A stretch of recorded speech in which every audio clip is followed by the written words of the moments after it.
So, a couple of people have been asking the question, where do you upload your first speech?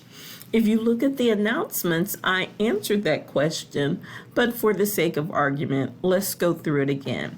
You're going to click on week 1, which should be on this side. Once you click into week 1, you're going to scroll all the way down to the bottom of the course.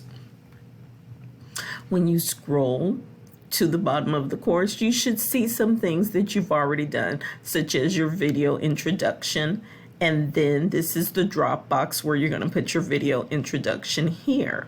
Then the informative speech one, where it says upload speech here. This is where you're going to click the link.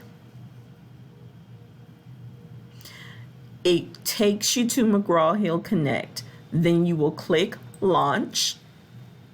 Once you click launch, it will take you into where you need to go in order to present your speech. This is where you should go to present your speech.